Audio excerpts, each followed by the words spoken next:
5월 첫 주 3부 예배에 나오신 여러분들을 환영하고 또 축복합니다. 귀한 자리에 잘 나오셨습니다. 오늘도 우리 하나님은 우리의 예배를 받으시기에 합당하시고 예배하는 여러분들에게 임재하심으로 임하실 줄로 믿습니다. 다 같이 자리에 일어서셔서 사도신경으로 우리의 흔들리지 않는 신앙을 고백하겠습니다.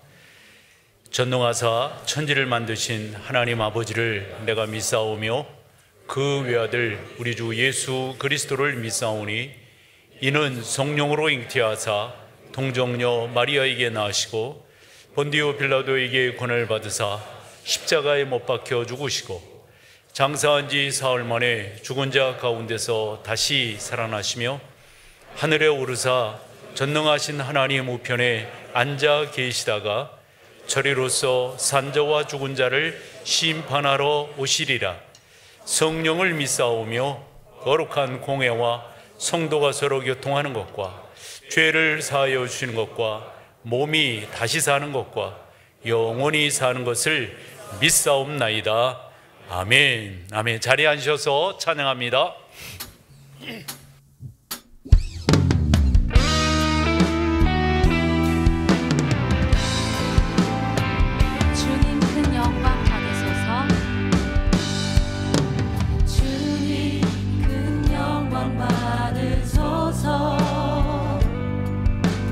홀로 찬양 받으소서.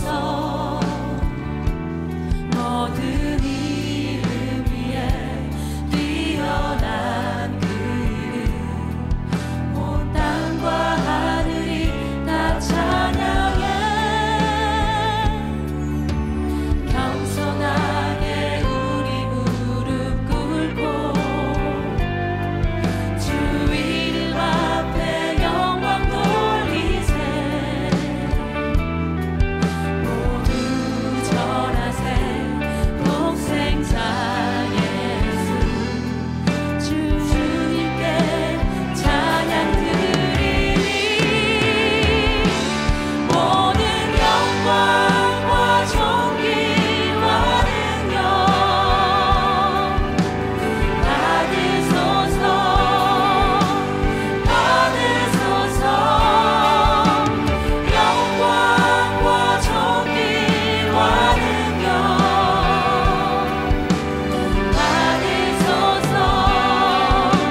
꽃은 피고 져도 시들지 않을 생명이 있네.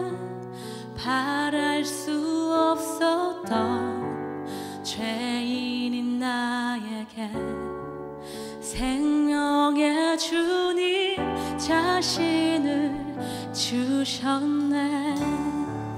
계절은 흐르고 꽃은 피고 져도 시들지 않은 생명이 있네. 바랄 수 없었던 죄인인 나에게 생명의 주님 자신을 주셨네.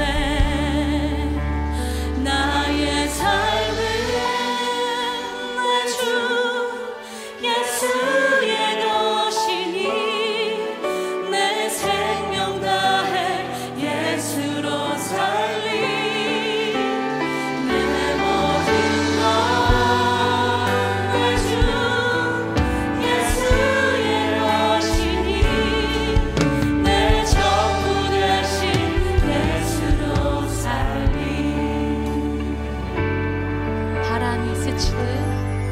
바람이 스치듯 삶은 지나가도 꺼지지 않은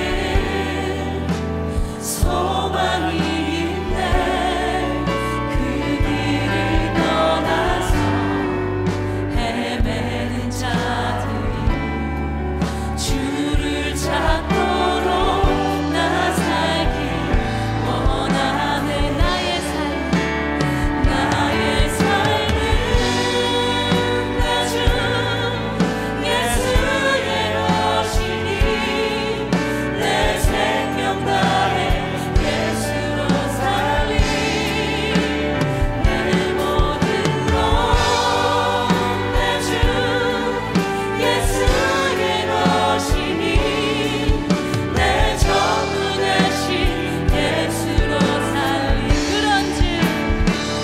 그런즉 이제는 나 산 것 아니요 내 안에 주께서 사시는 것이라. 그런즉 이제는 나 산 것 아니요 내 안에 주께서 사시는 것이라.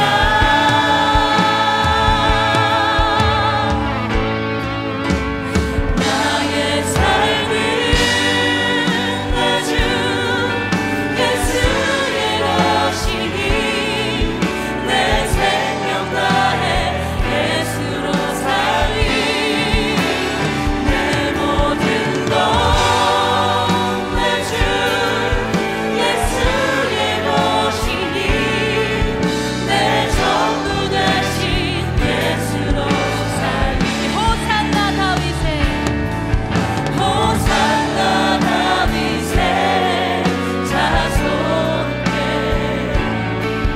호산나 불러 왕주게 와. 높은 하늘에 영광을 예수 주 되신 야매. 호산나 다윗의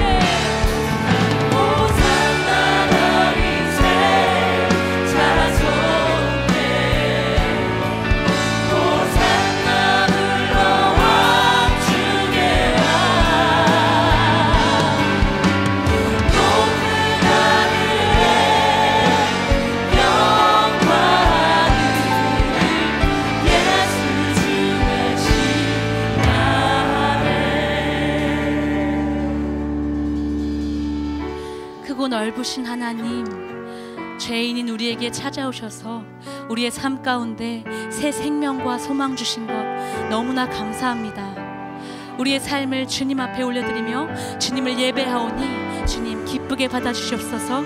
이 시간 주여 한번 외치시며 기도하며 나아갑시다. 주여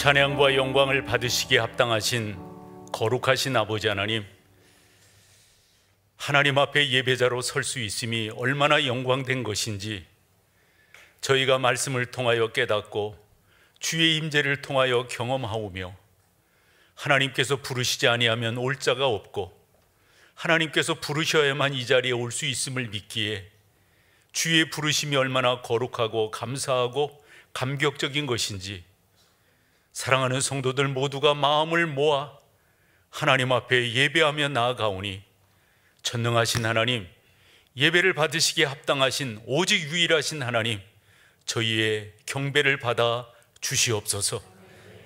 하나님의 구원자 되심을 저희는 고백합니다. 창조주 되심을 고백합니다. 하늘 영광 보좌 버리시고 우리를 구원하시기 위하여 낮고 천한 모습으로 오시어 십자가에 달려 다 이루었다 하신 주님을 믿습니다. 저희를 예배자로 부르셨사오니 이 거룩한 예배가 하나님께 영광이요 우리 모두에겐 큰 은혜가 되는 시간이 될 수 있도록 성령 하나님 인도하여 주시옵소서.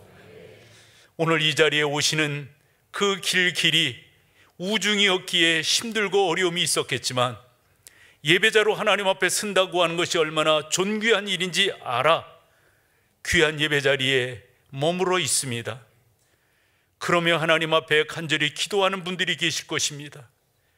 주님, 용서해달라고 구하는 이들에게 용서의 은혜를 베풀어 주옵시고, 치료해달라고 구하는 이들에게 치료의 은총을 베풀어 주시오며, 이런저런 문제로 주 앞에 내놓으며 십자가 그늘 밑에 나아가는 이들 마다치 마시옵고, 내게로 오라 내가 너희를 쉬게 하리라 말씀하신 그 말씀이 사랑하는 성도들 가운데 그대로 이루어지는 놀라운 은혜가 있게 인도하여 주시옵소서.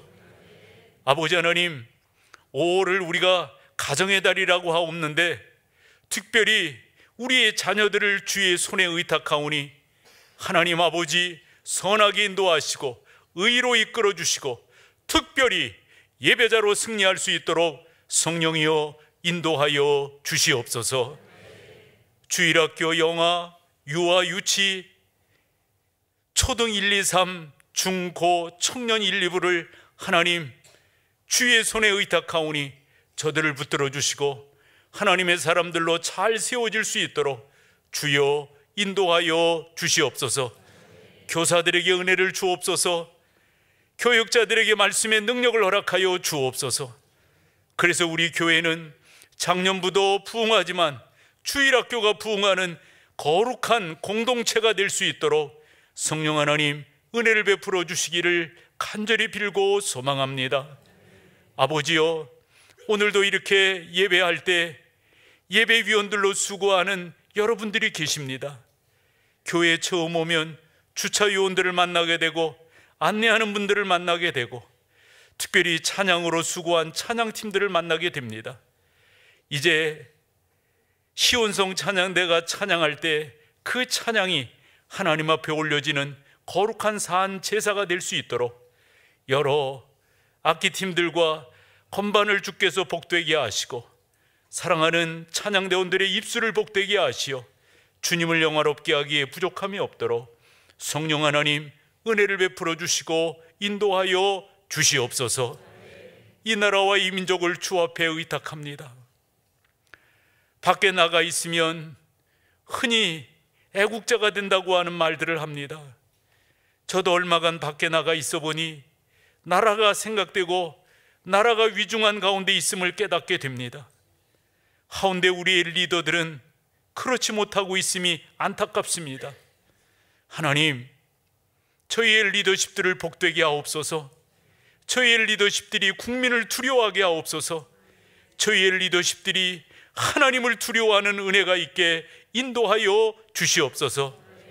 정관계 많은 곳에 하나님의 사람들이 있다고 하는 말을 듣는데 실제 나타나는 현상은 그렇지 못함을 안타까워합니다. 주여, 이 민족, 이 백성을 불쌍히 여겨 주옵시고 열강에 둘러싸여 있는 이 민족 가운데 좋은 지도자를 세워주셔서 하나님 은혜 가운데 잘 이끌어갈 수 있도록 성령 하나님 인도하여 주시옵소서. 전능하신 하나님, 오늘도 예배하는 모든 순서를 붙들어 주시되 말씀의 은혜를 주실 것을 믿사옵고 우리 주 예수님의 이름으로 기도드리옵나이다. 아멘.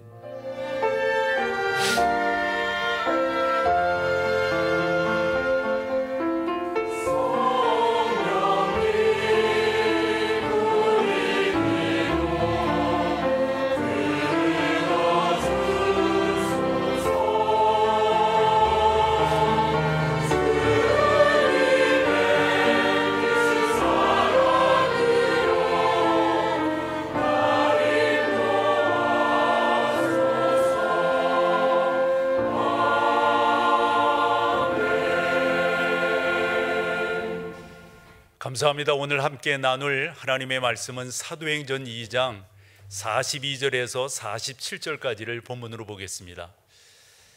화면으로 나오는 성경 말씀을 우리 한 목소리로 같이 읽겠습니다. 그들이 사도의 가르침을 받아 서로 교제하고 떡을 떼며 오로지 기도하기를 힘쓰니라. 사람마다 두려워하는데 사도들로 말미암아 기사와 표적이 많이 나타나니 믿는 사람이 다 함께 있어 모든 물건을 서로 통용하고 또 재산과 소유를 팔아 각 사람의 필요를 따라 나눠주며 날마다 마음을 같이하여 성전에 모이기를 힘쓰고 집에서 떡을 떼며 기쁨과 순전한 마음으로 음식을 먹고 하나님을 찬미하며 또 온 백성에게 칭송을 받으니 주께서 구원받는 사람을 날마다 더하게 하시니라. 아멘.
안녕하세요. 오늘 처음 교회에 오신 여러분을 진심으로 환영합니다. 예배로 승리하는 목동제일교회 5월 5일 소식입니다. 첫 소식은 어머니 기도회 안내입니다. 온전한 그 말씀으로 다시 밤이 없겠고 다시 밤이 없겠고 햇빛도 쓸데없으리 하나님이 우리의 영원한 빛 되시네. 다음은 패밀리 투게더 안내입니다. 오는 12일 주일부터 자녀 세대와 함께 예배하는 패밀리 투게더가 진행됩니다. 12일 영유아팀, 19일 유소년팀, 26일 청소년팀. 함께 어우러져 예배할 때 자녀들을 바라보는 시간이 아닌 자녀들과 함께 하나님을 바라보는 시간. 목동제일교회 온 가족이 함께 하나님을 높이는 시간 되길 소망합니다.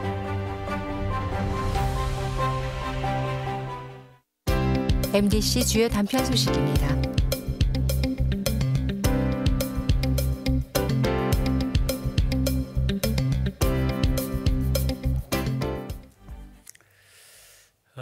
예, 계속 그렇게 서 계실래요? 이쪽을 봐주세요. 먼저 아이들의 이름을 부를 때 부모님들이 답을 해주세요. 유이현, 정시원, 민지은, 배연준, 네. 추서아. 네. 여러분들은 어제 저와 함께 문답을 하셨습니다. 그리고 강조된 것은 계속해서 여러분들이 자녀들을 믿음 안에서 키우시겠다, 이렇게 약속을 하셨어요. 말씀드린 대로 이 예식은 그리스도께서 우리를 위하여 십자가에 달리심으로 의롭다 하셨듯 여러분들의 자녀들도 의롭게 된다고 하는 것을 믿으시기에 이 자리에 쓰신 겁니다. 더불어서 이 아이들이 이 다음에 만 14살이 되면은 스스로 고백하게 될 겁니다. 내가 부모님들의 믿음으로 유아세를 받은 것을 나의 믿음으로 받아들이겠습니다. 그런데 그 기간 동안 여러분들은 어찌하셔야 되겠어요? 잘 말씀으로 키우셔야 되겠죠? 그래서 몇 가지 문답함으로 서약을 받겠습니다. 여러분은 여러분의 자녀가 예수 그리스도의 피로 씻음 받음과 성령의 새롭게 하시는 은혜를 받아야 할 것을 믿으십니까? 여러분은 믿음으로 자신이 구원받은 것처럼 여러분의 자녀도 예수 그리스도를 신뢰함으로 구원받을 것을 믿습니까? 여러분은 지금 완전히 이 자녀를 하나님께 바치고 겸손한 마음으로 하나님의 은혜를 의지하며 진정 친히 경건한 본을 보이기로 힘쓰며 교회의 법도를 가르치고 그리스도 안에서 믿음으로 양육하기로 서약하십니까? 제가 한번 기도하겠습니다. 하나님 아버지, 감사와 영광을 받아 주옵소서. 사랑하는 성도들의 가정에 허락하신 귀한 자녀를 주의 말씀 가운데 키우고 주의 손에 의탁하는 귀한 유아 세례 예식을 행하려 하오니 하나님의 복과 보호하심이 항상 함께 하셔서 사랑하는 우리의 자녀들을 지키시고 보호하시고 인도하여 주시옵소서. 함께 하시는 주님을 찬양하오며 예수님의 이름으로 기도드리옵나이다. 아멘. 이제 세례 예식을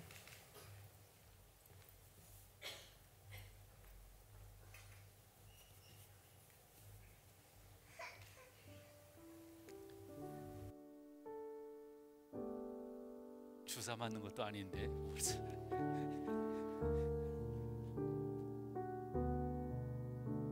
전능하신 하나님, 귀한 믿음의 가정에 허락된 유이현을 성부와 성자와 성령의 이름으로 세례를 주노라. 아멘. 내가 뭐 잘못됐나요? 우리 시온이 귀한 믿음의 가정에 아름다운 선물로 허락한 정시온에게 내가 성부와 성자와 성령의 이름으로 세례를 주노라. 아멘.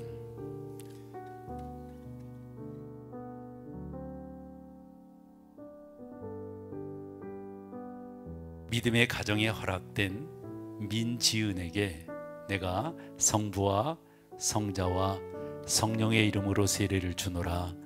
아멘.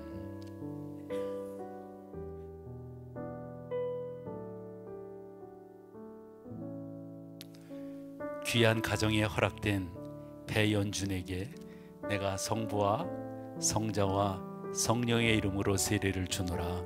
아멘.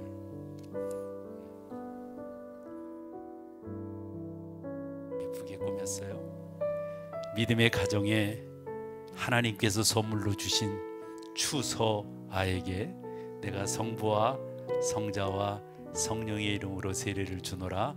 아멘. 잘했어.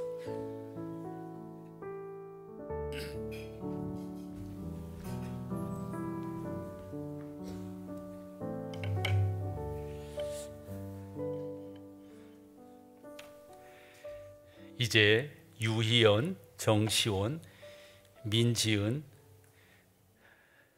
배연준, 추서아, 이 귀한 선물은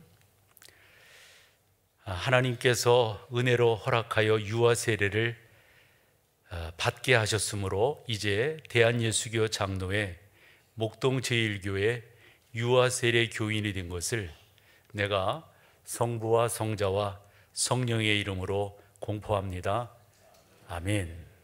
여러분, 이제는 뒤돌아서셔서 네 집엔가 한번 보시고 박수 한번 해주세요.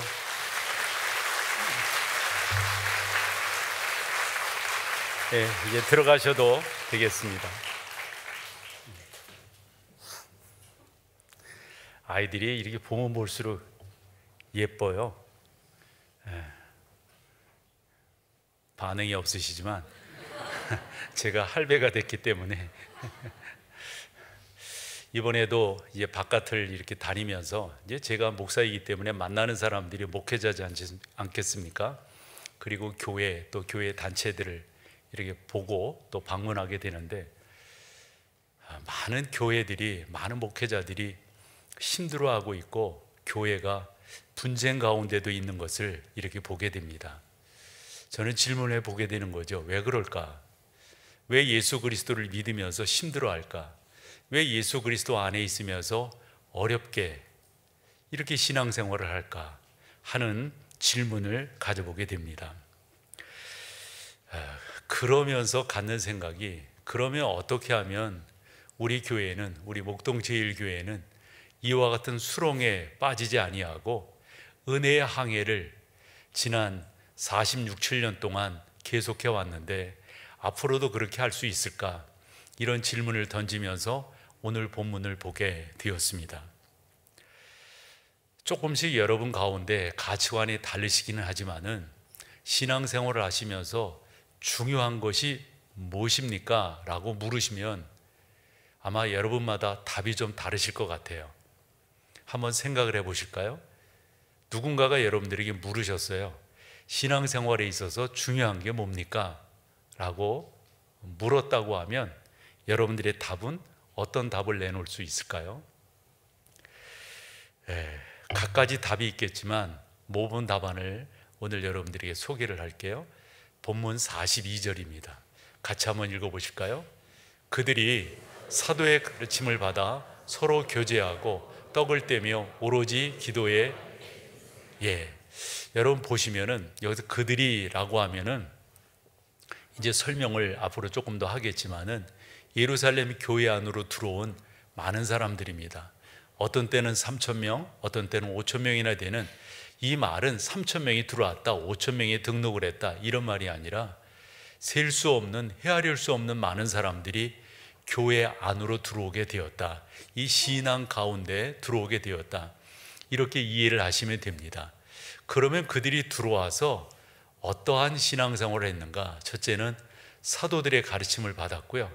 그리고 교제하며 떡을 떼었고요. 더 나가서 기도하기를 어떻게 했어요? 오로지 기도하기를 힘썼다는 거예요. 여러분, 저는 이것이 교회가 은혜의 항해를 할 수 있는 비결이다 생각하고요. 아까 질문을 던졌습니다. 신앙생활에 중요한 것이 뭐겠어요? 라고 하면 저는 요 네 가지를 여러분들이 말씀하시면 딱 맞는다라고 생각합니다. 첫째는 사도의 가르침을 받는 겁니다. 둘째는 건강한 교제를 하는 겁니다. 셋째는 떡을 떼는 겁니다. 네 번째는 온전히 기도하는 일에 여러분들이 힘쓰시는 겁니다. 이렇게 여러분들이 신앙생활을 잘 해주신다면 저는 그런 생각을 해요. 왜 교회가 힘들어하고 왜 분쟁 가운데 나아가고 더 나아가서 목회자의 모임 가운데도 이렇게 보면 옥신각신하는 부분들이 있거든요. 왜 저럴까? 왜 그럴까? 저는 답이 여기에 있다고 생각해요. 이걸 하지 아니하면요, 우리 주님께서 창수가 나고 바람이 불어서 부딪히게 될 때 어디에 집을 지은 사람은 견고하게 있게 된다? 반석 위에 집을 지은 사람은. 저는 그 반석이 바로 오늘 요 네 가지다라고 생각을 합니다. 교회라고 이름들을 하지요. 그러나 분쟁하고 다투고 힘들어하고 서로 옥신각신하는 그 이유들을 살펴보면 그 원인이 다른 데 있지 않다고 봅니다. 그 원인은 바로 이 네 가지를 하고 있지 않기 때문에 힘들어하고 분쟁하고 다투고 헐뜯게 되는 그러한 경우다 하는 겁니다. 그래서 이 42절에 나오는 이 네 가지를 저는 믿음 생활의 중요한 영적 행위다 이렇게 명명을 하게 되고요, 우리가 그렇게 나아가게 된다면 저는 당연히 승리하는 신앙생활을 하게 될 것이다. 아무리 강조해도 지나침이 없다라고 생각합니다. 혹여 요 42절을 보면서 신앙생활은 이거 아니겠어요? 라고 하며 사도의 가르침을 받고 온전히 기도하는 게 신앙생활 아닐까요? 맞는 말이지만 틀렸습니다. 그 중간에 두 가지를 빼놓는 것은 건강한 신앙생활이 될 수 없기 때문에 그렇습니다. 신앙생활이라고 하는 것은 혼자 하는 것이 아니라 공동체가 하는 것입니다. 저는 오늘 새벽 시간도 그와 같은 성경을 보았는데요, 열왕기상 그 12장 이 가운데서도 우리 가운데 말씀하시는 게 다른 게 아니에요. 무엇보다도 우리가 어떻게 하나님의 공동체를 이루며 나가는가, 이게 중요한 신앙생활의 화두라고 생각을 합니다. 그래서 신앙생활은 혼자 하는 게 아닙니다. 그러므로 교제하고 떡을 떼는 게 보통 중요한 것이 아니다라고 생각을 해서 저는 이제까지 우리 교회가 지난 46, 7년간 참 귀하게 달려올 수 있었던 것은 하나님의 말씀의 토대 위에 잘 세워졌고 지금 말씀하고 있는 이런 내용들을 잘 지켰기 때문이다 이렇게 믿고 있는데요, 그렇게 여러분들이 신앙생활을 온전히 해 나가신다면 저는 조금도 흔들림이 없이 우리 교회가 앞으로 나아가게 될 것이다 생각을 해서 말씀을 드리는데, 몇 가지를 강조하는데 여러분 보세요. 성경이라고 하는 것은요, 우리가 어떤 때는 그 의미와 뜻을 모를 수 있어요. 그렇다고 바꾸면 안 됩니다. 내 마음대로 생각하고 해석하면 안 됩니다. 저는 이 사도행전 2장 42절의 이 기록이 성령 하나님께서 저자인 누가에게 특별히 말씀하셔서 그렇게 네 가지를 순서를 좇아서 기록하게 하셨다라고 믿습니다. 혹여 우리가 그것을 잘못 해석함으로, 잘 깨닫지 못함으로 사도들의 가르침과 기도하는 것이 신앙생활 아니느냐고, 교제하고 떡을 떼는 것은 그건 인간적인 거 아니느냐고 이렇게 생각하는데요, 전혀 그렇지가 않아요. 그 설명을 여러분들에게 해드리고, 이게 바로 우리가 해야 될 신앙생활의 참된 근본이요 의미다 하는 것을 말씀을 드리려 합니다. 그러므로 이 신앙생활에 있어서 이 순서를 잘 지켜나가는 것, 성령 하나님께서 어련히 아시고 이 순서를 말씀하셨겠어요? 그렇다고 여러분들이 말씀드린 것처럼 사도의 가르침을 받는 게 중요하고 기도하는 게 중요하잖아요. 교제하고 떡을 떼는 건 너무 인간적인 거 아니에요? 이렇게 말씀하시면 그건 잘못된 말씀이에요. 여러분, 우리말 가운데 안고 없는 찐빵이란 말이 있죠. 찐빵이 있는데 그 안에 여러분 달콤한 안고가 없으면 그게 맛이 있겠어요? 어느 분은 이렇게 비유도 하더라고요. 햄버거를 사 먹는데 햄버거는 그 가운데 사실 고기가 있고 양쪽으로 빵이 있는 거잖아요. 그런데 양쪽에 빵만 있고 고기가 쏙 빠지면 무슨 맛으로 먹겠어요? 사실은 사도의 가르침을 받고 기도하는 것도 중요하지만 그 중간에 마치 안고와 같이 뭡니까? 교제와 떡을 나누는 것이 우리 가운데 있어야 된다고요. 이것을 행하지 않으면 안 되는 거예요. 그러면 왜 이것을 그렇게 강조했는가 좀 더 설명을 해볼게요. 이때가 유월절 행사를 위해서 세계 곳곳에 살고 있었던 이스라엘 사람들이 모이는 겁니다. 5절을 한번 보실까요? 5절을 보면 이때는 바로 유월절 행사를 갔던 바로 그때입니다. 경건한 유대인들이, 즉 유대 교회에 들어와 있는, 그것은 이방인이면서도 개종을 해서 유대 종교로 들어온 사람은 다 여기에 포함됩니다. 그래서 경건한 유대인들이라고 하는 것은 1년에 한 번 예루살렘으로 가서 하나님 앞에 제사를 드리는 것을 믿음의 산 표증으로 알고 실천했던 그런 사람들입니다. 이런 사람들이 어디로부터요? 천하 각국으로부터 와서 예루살렘에 머물렀다 그랬어요. 많은 사람들이 예루살렘에 그렇게 머무르고 있는 거예요. 이때 성령 강림의 역사가 일어나게 되고, 성령 강림의 역사로 말미암아 그렇게 모인 사람들에게 사도들이 설교를 하게 되는데, 이 각국에서 온 사람들이 다 이 설교를 듣게 되었다. 이게 방언으로 듣게 되었다, 이런 말이잖아요. 그러면 각국에서 온 사람들이 어떤 사람들인가? 9절에서 11절까지를 보면 보십시오. 바데인, 메데인, 엘람인, 메소포타미아, 유대, 가파도기아, 본토. 혹시 여러분 요거 머릿속에 지도로 그려볼 수 있어요? 내가 왜 질문하는지도 모르겠어요. 이게 있잖아요. 그려보시면요, 로마 전 지역이라고 하는 걸 알게 돼요. 그 다음에 10절로 가보면 블루기아, 밤빌리아, 애굽, 구레네, 그 다음에 리비아, 여러 지방 사람들이 어디로부터? 로마로부터 왔다. 이 로마 제국이라고 하는 곳에 여러 나라들이 포함되어 있는 거잖아요. 그 나라들이 다 왔어요. 그 다음 보시면은 그레데인, 아라비아인, 여러분 모든 사람들이 왔어요. 그래서 제가 숫자로 어떤 나라들에서 왔는가 봤더니 13군데예요.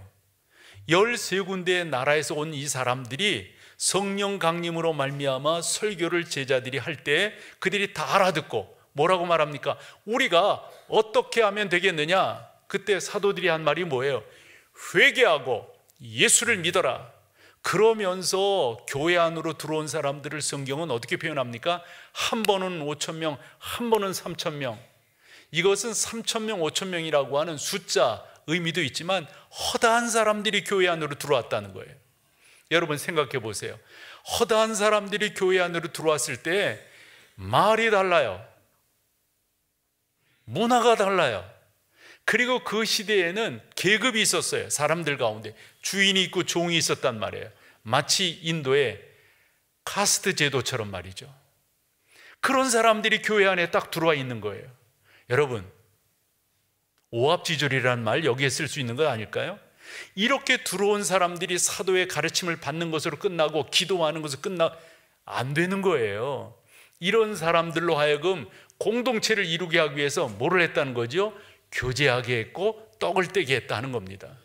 이 교제하고 떡을 떼는 것이 일반적으로 밥 먹고 좋아하는 그런 것이 아니라 예수 그리스도 안에서 우리가 어떻게 막힌 담을 헐 수가 있는가, 예수 그리스도 안에서 우리가 어떻게 의로운 교제를 할 수 있는가, 이것을 성경이 말씀해 주고 있다라고 생각을 합니다. 기독교는 막힌 담을 허무는 종교입니다. 기독교는 계층의 높낮이를 수평으로 만드는 그러한 종교입니다. 기독교는 사람과 사람, 위도 아래도 없어요. 우리는 모두가 하나님의 자녀라고 하는 것, 아무리 신분이 그렇다고, 아무리 재산이 그렇다고, 아무리 배운 것이 그렇다고 해서 스스로 잘난 척하는 것이 교회의 속성이 아니라 그 모든 것들이 하나가 되는 것, 그거를 강조하기 위해서 성경은 뭐라고요? 사도의 가르침을 받았다면 어떻게 해요? 교제하고 떡을 떼는 일을 힘썼다, 이렇게 보시면 된다 하는 겁니다. 예를 들어 볼게요. 우리나라도 보면, 예를 들어 조선시대를 보면 상전이 있고 종이 있었잖아요. 신분이 엄청났었다고요. 그 신분, 참 이 유교사회라고 하는 게 그런 계층을 강하게 만들어 놨었는데, 그런데 예를 하나 들어보면 1905년 전북 김제에 선교사 데이트라고 하는 분을 통하여서 교회가 세워지는데, 그 교회가 금산교회입니다. 이 금산교회가 세워질 때 이 데이트 선교사에게 크게 협력했던 사람이 그 지역의 유지였던 조덕삼이라고 하는 분이에요. 이분이 자기의 재산도 내놓고 자기의 땅도 이래가지고 교회를 세워가는데, 이렇게 세워갈 때 자기 집에 있는 종들 또 아는 사람 이래가지고 이 교회가 부흥해 가는 거예요. 그 부흥해 갈 때 이 조덕삼이라고 하는 이분이 나중에 장로가 되시는데, 이분이 자기 집에 있는 수하에 있는 종들 뭐 이런 사람들 다 뭐라고 말했냐면, 주일날이면 아무것도 하지 말고 교회에 다 갑시다. 이래서 교회 갔단 말이에요. 그 종도 누구도 다 상관하지 않고 하나님 앞에 가서 예배드리라고 하는, 그때 누가 그 가운데 포함되어 있었냐면 이자익이라고 하는 사람이 포함되어 있었어요. 이 사람은 마부예요. 마부, 즉 말, 뭐 외양간, 마부간 뭐 이렇게 청소하고 말 먹이 주고 하는 그런 일을 하는 사람이에요.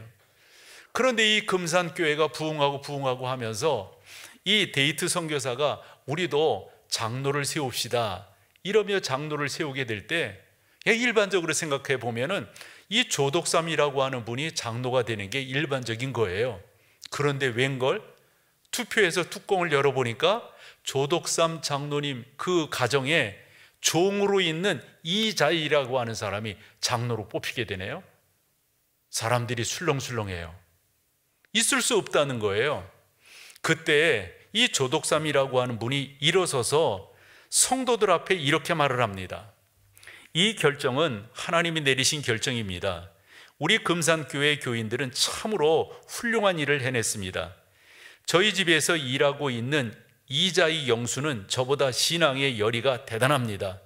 나는 교회의 결정에 순종하고 이자이 그분을 장로로 받아들여 열심히 섬기겠습니다. 여러분, 기독교 신앙이 아니면 이게 가능합니까? 가능하지가 않아요. 예수 그리스도를 이 조덕삼이라고 하는 분이 믿었기 때문에, 나중에 나온 이야기지만 이 이자익이라고 하는 분이 아마 똑똑했던 것 같아요. 그래서 이 조덕삼 이 장로가 나중에 장로가 되시지만, 이분이 뭐라고 이자익에게 말하냐면, 당신 신학을 해라, 신학을. 그래서 평양신학교를 보냅니다. 평양신학교에서 목사가 되고 안수를 받은 다음에 이 조덕삼 장로가 어떻게 하는지 아세요? 자기 교회, 금산교회 목회자로 청빙을 합니다. 자기 집에 종으로 있던 사람을. 저는 그런 생각을 해요. 이건 기독교가 아니면, 이거 하나님의 은혜가 아니면, 예수 그리스도의 보혈이 아니면 있을 수 없는 거예요. 초대교회 13군데 나라에서 몰려든 이 사람들이 예수 그리스도의 복음을 듣고 교회 안으로 들어왔는데, 이 사람들이 어떻게 하나가 될 수 있느냐 말이에요. 예수 그리스도의 정신입니다. 그 정신을 함께 나누는 것을 교제라고 합니다. 그 정신 가운데 상하를 구분하지 아니하고 함께 일하고 함께 역사하는, 이것을 우리가 떡을 떼는 거다, 이렇게 말할 수가 있습니다. 분쟁이 있는 교회들을 살펴보면요, 다른 데 있지 않아요. 내가 괜찮은 사람인데, 내가 어떤데, 다 이것이 교회의 분쟁을 만들어내게 되더라 하는 겁니다. 저는 그런 경우도 봤고 그런 이야기도 들으면서 나는 우리 교회가 너무 감사해요. 지난 46, 7년간 우리 교회는 분쟁이 한 번도 없었어요. 당연히 분쟁이 없는 게 정상이죠. 그러면 어떻게 해서 이런 은혜 가운데 올 수가 있었는가? 저는 첫 번째로 하나님의 은혜라고 믿고요, 두 번째로는 우리 교회 장로님들이 훌륭하신 거예요. 여러분, 우리 교회 장로님들 중에 누군가가 주장하거나 누군가가 나네 이런 분 계신 거 보셨어요? 제가 장로님들에게 종종 그런 말을 해요. 장로님들, 목사인 저도 사람들 줄 세우지 않을 터이니까 장로님들도 줄 세우지 마십시오. 우리 장로님들 그것을 잘 지켜주셨어요. 흔히 편파가 없어요. 편당이 없어요. 저는 주님의 교회가 그렇게 갈 때 은혜의 항해를 계속하게 되고 은혜의 항구에 도달하게 된다라고 믿는 거죠. 하나님께서 초대교회를 부흥시킬 때 사도의 가르침을 받고 기도하는 것도 중요하지만, 함께 높낮이를 수평으로 만들어서 함께 교제하며 나누는 것, 이게 얼마나 중요한 것인가를 우리 가운데 교훈해 주고 있다 하는 겁니다. 그렇다고 한국 교회에 부끄러움이 없는 것은 아닙니다. 우리 그 서울 장안에 승동교회, 이제 우리 교단의 교회인데, 이 승동교회를 무어라고 하는 선교사가 세우게 되고, 에비슨이라고 하는 고종의 주치의처럼 했던 그분과 마음을 합해서 교회를 세워나가게 됩니다. 그 세워나가게 될 때 교회를 이제 부흥시켜야 되니까 이 무어 선교사가 누구에게 복음을 전하냐면 박성춘이라고 하는 분에게 복음을 전하게 됩니다. 지금 사진은 저렇게 되어져 있지만 처음의 모습은 그게 아니었어요. 여러분 혹시 상상해 볼 수 있을지 모르겠어요. 백정의 옛날 모습, 어떤 모습이었을까요? 백정이 못하는 세 가지가 있는데요, 백정은 상투를 못 틀립니다. 결혼을 했다 할지라도. 백정은 갓을 못 쓰고 도포를 못 입습니다. 백정은 기와를 올릴 수가 없어요. 백정은 자기가 어떤 사람인가를 다른 사람에게 증거하고 나타낼 수가 없습니다. 그런데 이 박성춘이라고 하는 이 백정이 자기가 예수 그리스도 안에서 구원 얻게 되고 나를 무시하지 않고 받아들이는 사람이 있고 단체가 있다고 하는 것을 너무 귀하게 생각하고 자기와 비슷한 사람들에게 복음을 전합니다. 그래서 자료에 보면 이 사람이 수원까지 와가지고 복음을 전했다. 그래서 백정들이 이 승동교회로 몰리게 됩니다. 그때 양반네들의 항의가 있었어요. 무어 선교사님, 우리는 저 천민들과 같이 예배할 수 없습니다. 양반들만 모이는 예배당을 만들어 주세요. 교회를 만들어 주세요. 그때 무어 선교사가 뭐라고 말했냐면, 그럴 수 없습니다. 양반 계층의 교인이건 천민 계층의 백성이건 우리 모두는 하나님 안에서 하나입니다. 이럴 때 양반 쪽에 있다고 하는 사람들이 나가서 세운 교회가 홍문동 교회입니다. 1895년 4월 20일 날 이 교회가 세워지게 됩니다. 백정이라고 하는 게 이 사회 속에서 엄청난 정말 차별받는 그러한 사람들이었어요. 직업군이었어요. 여러분들이 학교에서 배운 것 중에 갑오개혁 1894년에 있었던 걸 알게 될 겁니다. 이 갑오개혁이라고 하는 것은 우리 신분사회에 있어서 상당히 중요한 전환점을 가졌던 우리 시대의 역사적 사건입니다. 이때 한 것이 양반과 상놈의 차별을 없애고 공사노비를 없애며 역인, 광대, 천민을 면천해주는 그러한 선언을 이 갑오개혁을 통해서 하게 됩니다. 그런데 이 갑오개혁 때도 빠진 계층이 하나 있는데 바로 그 계층이 다름이 아니라 백정들이었습니다. 그런데 교회는 그 사람을 받아주었습니다. 구분해달라. 양반은 양반대로, 천한 사람은 천한 사람대로 예배드리게끔 해달라. 그럴 수 없다라고 말을 했습니다. 이 박성춘이라고 하는 사람이 나중에 장로로 뽑히게 되는데, 장로로 뽑혔을 때 이분은 상투를 못 틀잖아요. 그래도 이 도포를 못 입는단 말이에요. 기도하러 언론은 와야 되는데 그럴 수가 없잖아요. 그래서 에비슨 선교사가 나름대로 항소를 하게 됩니다. 거기에는 박성춘도 글을 쓰게 된다고요. 이제 배우게 되니까요. 그때 큰 역사가 나타나는 게 백정들도 상투를 틀고 갓을 쓰고 도포를 입을 수 있다. 이런 나름대로의 사회적 변화가 일어납니다. 기독교가 아니고 가능하겠어요? 여러분, 이런 기독교 정신이 있는데 지금도 교회 안에서 서로와 서로를 나누고 차별을 만들고 나는 그래도 당신보다 낫지 않는가, 어쩌지 않는가.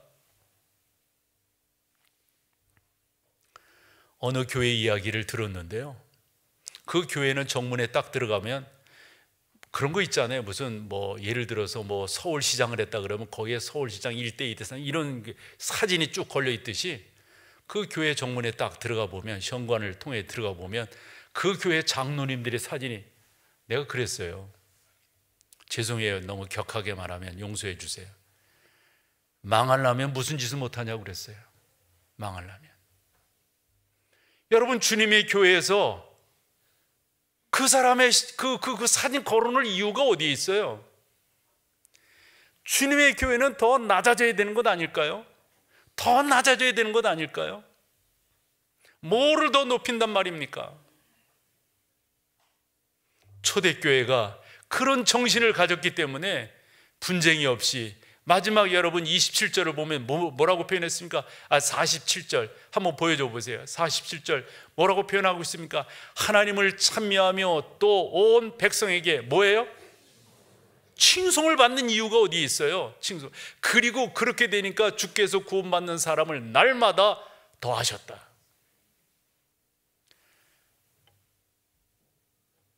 설교를 들어가며 그랬습니다. 나가봤더니 이런 교회들도 많더라. 우리 교회가 그렇게 되지 않는 비결이 있다면 42절 이 말씀을 지켜나가는 것입니다. 저는 무엇보다도 이와 같은 모습이 우리 가운데 잘 나누어져야 된다라고 생각합니다. 진정한 교제, 진정한 떡을 떼는 일이 있기 위해서는 몇 가지 우리 가운데 있어야 되는데, 그 중에 하나가 겸손입니다. 기독교에 여러 성품적 덕목이 있는데 겸손만큼 귀한 게 저는 어디 있을까 생각을 합니다. 여러분들이 겸손하다면, 여러분들이 남을 나보다 더 낮게 여긴다면, 예수 그리스도께서 나 같은 이를 구원해 주신 것을 감사함으로 나간다면 당연히 겸손해야 되지 않을까요?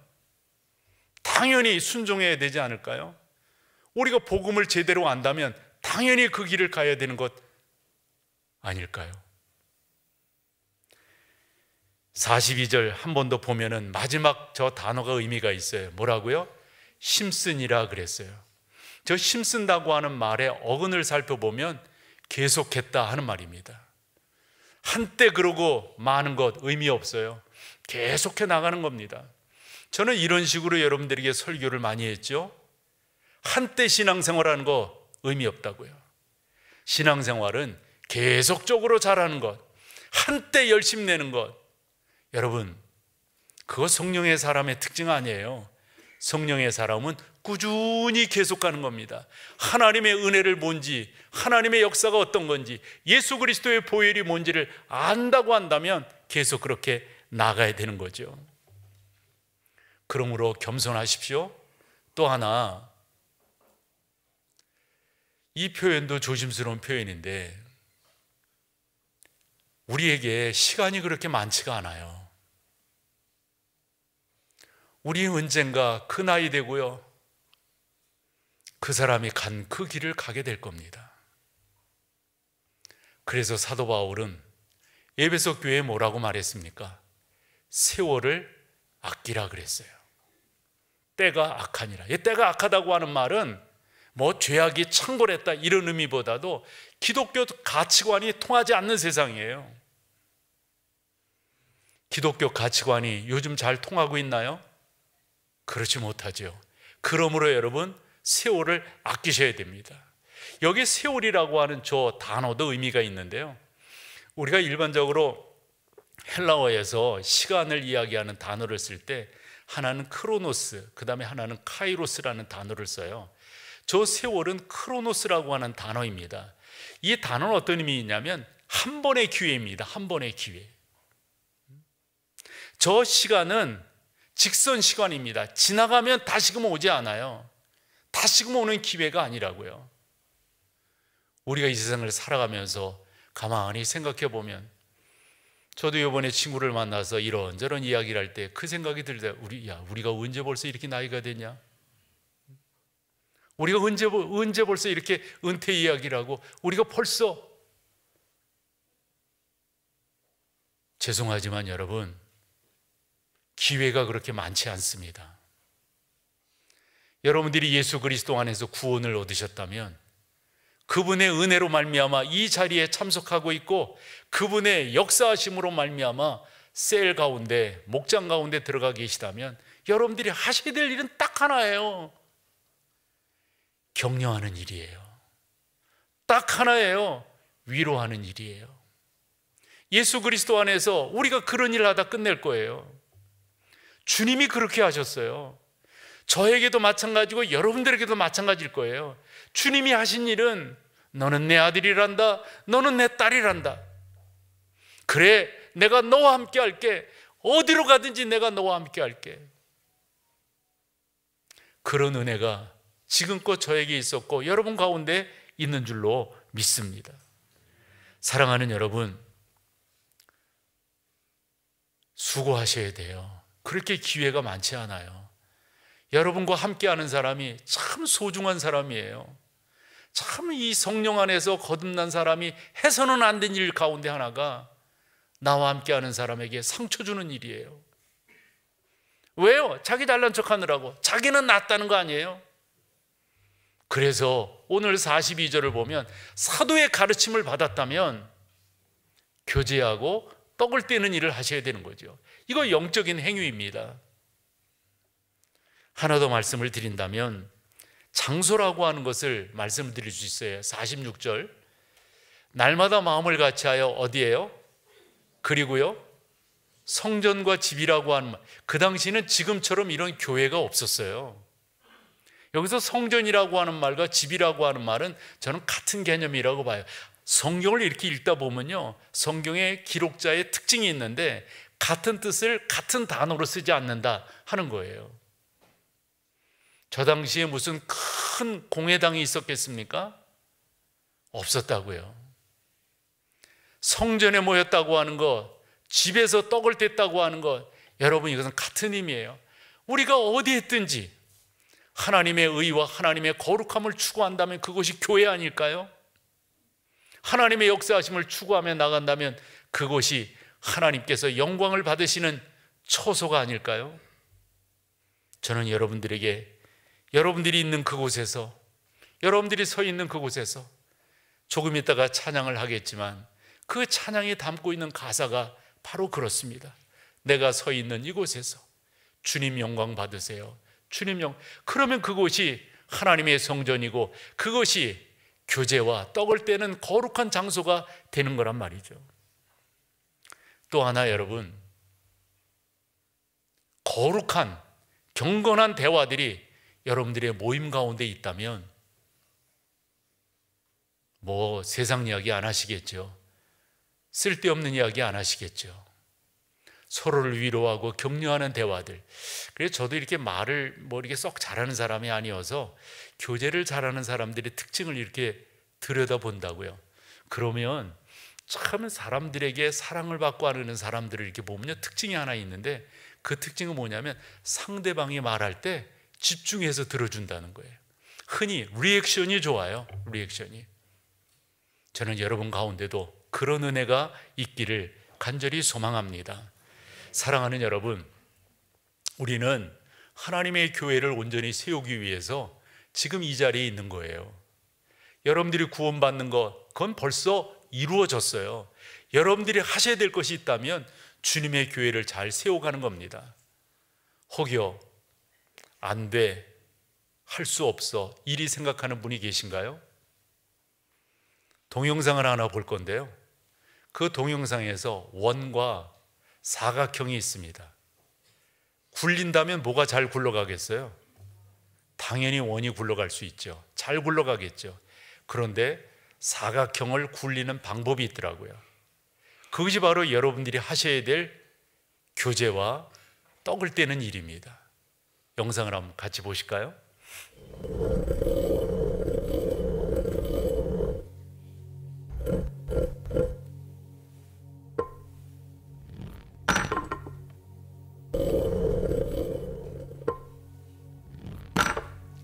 사각형이니까 굴러가기가 힘들죠. 방법이 있습니다. 저는 이것이 교제와 떡을 떼는 거라고 생각했습니다. 어떻게 굴릴 수 있을까요?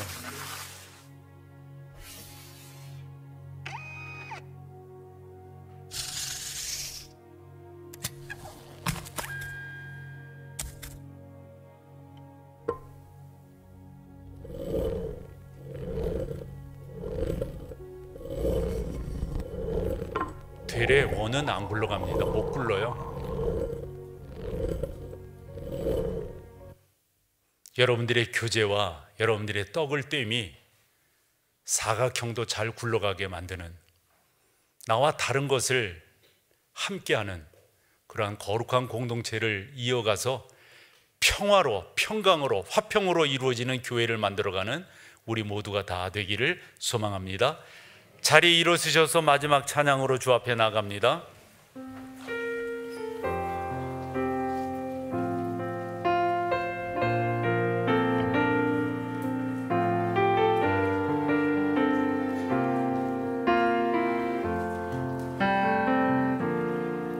지금 서 있는 이곳에서 주님을 받으소서.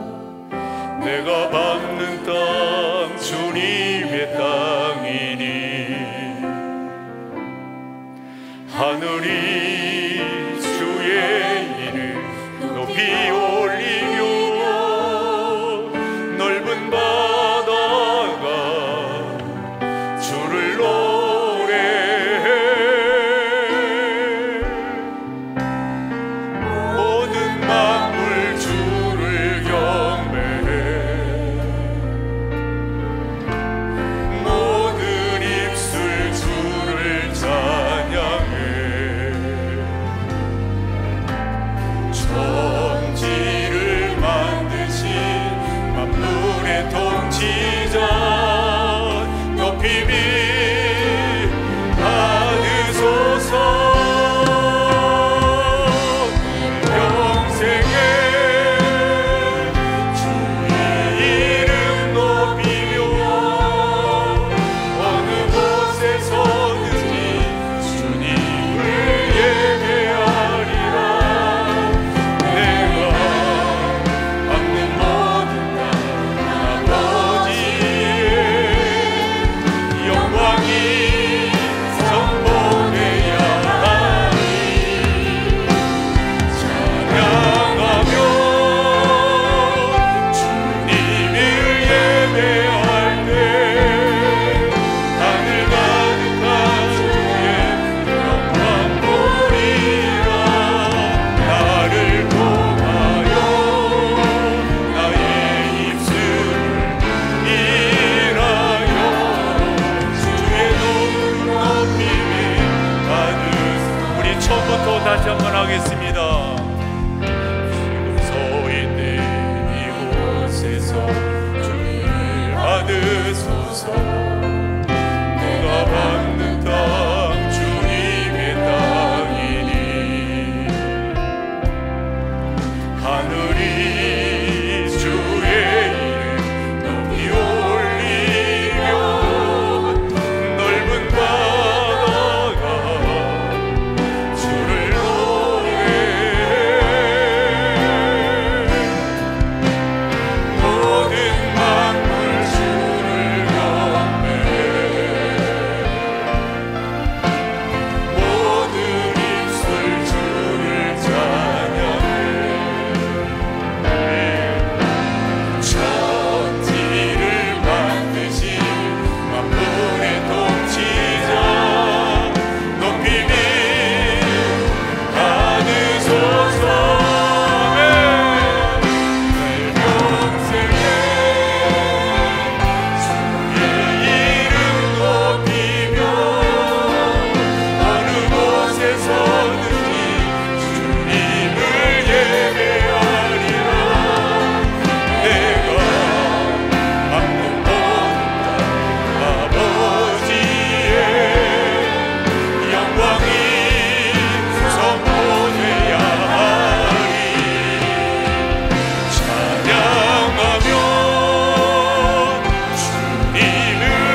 주님, 저희를 통하여 영광을 거두어 주옵소서. 우리가 서 있는 곳 주님의 땅입니다. 주님의 교회입니다. 모든 이들이 주님을 찬양하고 주님을 경배하게 도와 주옵소서. 우리 주 예수 그리스도의 은혜와 아버지 하나님의 사랑과 인도하시는 성령의 역사가 귀한 여러분 가운데, 가정 위에, 직장 위에, 하시는 일 가운데 들어가도 나가도 복받는 은혜가 이제로부터 영원토록 함께 계실지어다. 아멘.